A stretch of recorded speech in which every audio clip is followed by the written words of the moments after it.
I'm not a huge fan of recorded content. This, I think, is more natural, but I know that it has its benefits. I'm very okay in being not okay in how I feel in regards to YouTube. I've been, testing the waters with lots of different things on YouTube, long form, shorts, community posts, and now it's like, let me try the lives.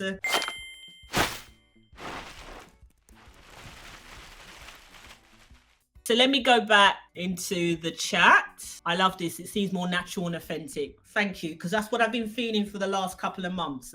I don't know if you've noticed, everybody on my channel. If you haven't subscribed, please do, my dears. Give it a thumbs up and share. The last YouTube video I did, November 25th, 2024. It's been like 2 months, okay? And I've been pondering what's been going on with the lack of motivation. But I'm back now, and you're going to see me more. Let me go into this. Hello, Jess. Yes, Jess is one of my coachees. So I've been coaching her since last year, October. I'm really delighted to see you here because I know that you're very, very busy, both personally and professionally. So for you to be here, I'm like, woo, yeah! You are one of the best.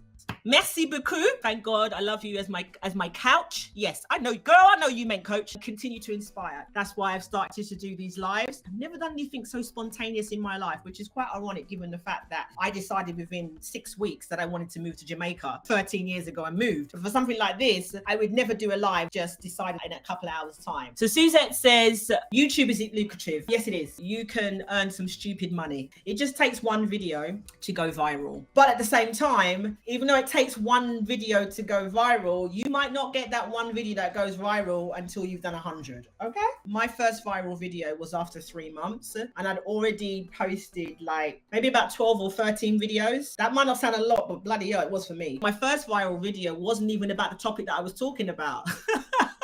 It was about getting to know me. People had asked me, where are you from? Like, you say you're in Jamaica, but you got an accent. And then I started to do like a video, 2 minutes long intro about me. And then one of my friends had asked me, why did you move from the UK to Jamaica? That video went viral. I got 6,000 views in like 2 weeks. I was like, God damn. In the 3 months that I was posting, I did like maybe 60 hours. But in the first couple of weeks for that video, that did like, I don't know, 200-300 hours. So that's the definition of a viral video. Even though I've only got 12,000 views, that's really what a viral video is. I was overwhelmed. And then I had a couple more viral videos as well. It is lucrative, but you do need to be consistent. You do need to be disciplined. I would say focus on long form. It's not just about the video going viral that helps you to get your monetization. There's so many more things. Having a catchy title, your keywords to make it SEO, site engine optimized, so that people can easily search for you, helping YouTube to promote your video for people to see it, having a catchy thumbnail. That is also the timing of when you post your video. What makes you successful on YouTube? It's you. Some people can say a specific type of topic you should always do. The way that you do your video, if you do it this way, it's going to do this and this. Look at what people are doing to be inspired to get ideas. There's no hard and fast rule of how you should be doing your YouTube channel, because you can apply all those things and it still doesn't work. But then at the same time, there are things that if you do apply it, it will work. Does that make sense? I hope that makes sense.